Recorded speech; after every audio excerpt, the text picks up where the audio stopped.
అసలు ప్రజలకు తెలియకుండా తమ అకౌంట్ నుంచి డబ్బు తీసుకుపోయేటోళ్ళని ఏమంటాము? సైబర్ నేరగాళ్ళు అంటాం. సైబర్ నేరగాళ్ళు నీకు తెలియకుండా నీ అకౌంట్లో నుంచి పైసలు ఎత్తుకుపోతారు. మరి ఇక సైబర్ నేరగాళ్లకు ఈ రేవంత్ రెడ్డికి తేడా ఏందో నాకైతే అర్థమవుతలేదు. నువ్వు డైరెక్ట్ కట్ చేయంటుండు. నేను అంటున్నా రేవంత్ రెడ్డి, ఎన్నికల ముందు మీరు ఏం చెప్పిండ్రు? బాండ్ పేపర్ మీద రాసిచ్చారు. బాండ్ పేపర్ మీద రేవంత్ రెడ్డి స్వయంగా సంతకం పెట్టిండు. డిసెంబర్ నెల నుంచి అవ్వాతాతలకు 4000 పెన్షన్ ఇస్తా అన్నావు. మహాలక్ష్మి కింద మహిళలకు 2500 ఇస్తా అన్నావు. తులం బంగారం ఇస్తా అన్నావు. మరి అవి ఏమైనాయి? నువ్వు బాండ్ పేపర్ మీద రాసిచ్చి నువ్వు స్వయంగా సంతకం పెట్టి ఒట్లు పెట్టుకున్నావు కదా. మరి ఒట్లు పెట్టుకున్నందుకు నెల నెల అవ్వాతాతలకు ఇవ్వాల్సిన 4000 రూపాయల డబ్బులు కానీ, ఆడపిల్ల పెళ్లికి ఇస్తామన్న తులం బంగారం కానీ, మహాలక్ష్మి పథకం కింద మహిళలకు ఇస్తామన్న నెలకు 2500 రూపాయలు రేవంత్ రెడ్డి అకౌంట్ నుంచి మరి సీదా ఆటో క్రెడిట్ చేసే పని కూడా చేయాలని నేను డిమాండ్ చేస్తా ఉన్నా. నువ్వు ఛాలెంజ్ డబ్బులు ఆటో క్రెడిట్ చేస్తా అంటున్నావు కదా బ్యాంకుల నుంచి. మరి నువ్వు కూడా బాండ్ పేపర్ మీద రాసిచ్చి ఒట్లు పెట్టి సంతకం పెట్టించినావు కదా.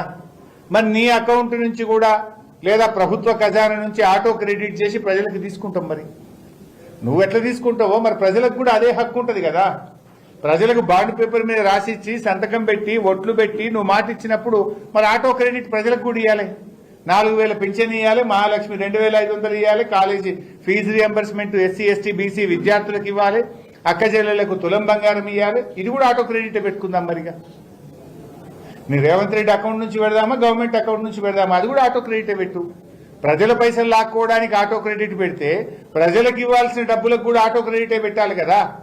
రిటైర్డ్ ఉద్యోగులకు ఇవ్వాల్సిన పెన్షన్ డబ్బులు కావచ్చు, మా ప్రభుత్వ ఉద్యోగులకు రావాల్సిన డిఏలు కావచ్చు, పీఆర్సీలు కావచ్చు, మా ఆర్టీసీ కార్మికులకు రావాల్సిన వేతన ఒప్పందం కావచ్చు, ఆశా అంగన్వాడీ ఈజీఎస్ ఉద్యోగులకు ఇచ్చినటువంటి హామీలు కూడా ఆటో క్రెడిట్ పెడదాం.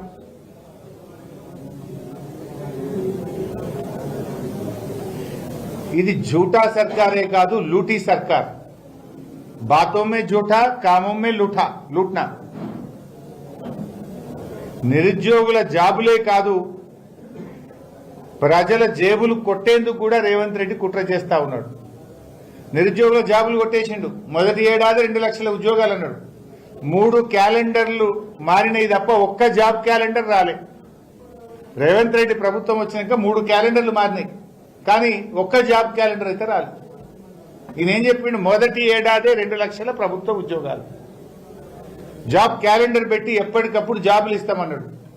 రేవంత్ రెడ్డి గారు నువ్వు వచ్చినాక 3 జాబ్ క్యాలెండర్లు మారినాయి, ఒక్క జాబ్ క్యాలెండర్ వచ్చిందా?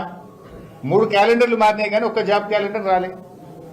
నువ్వు వచ్చినాక 3 సంక్రాంతి పండుగలు వచ్చినాయి, కానీ నువ్వు ఇచ్చిన 3 హామీలు కూడా అమలు కాలే.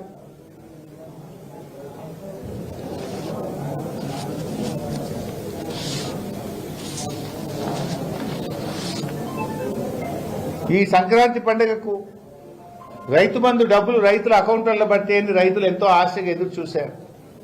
పోయిన యాసంగి పంట బోనస్ పట్టదేమో అని రైతులు ఎదురు చూశారు, కానీ పల్లె.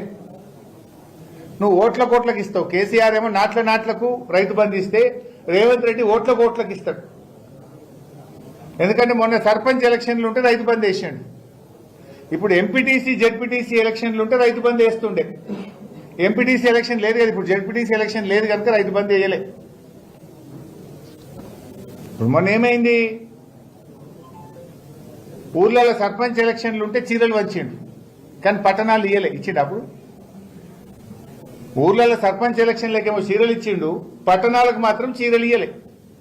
ఇప్పుడు మున్సిపల్ ఎన్నికలు వస్తున్నాయి కదా, ఇక రేపో మాపో పట్టణాలలో చీరలు వస్తాడు. ఇక ఓట్ల కోట్లకు చీరలు, ఓట్ల కోట్లకు రైతు బంధు.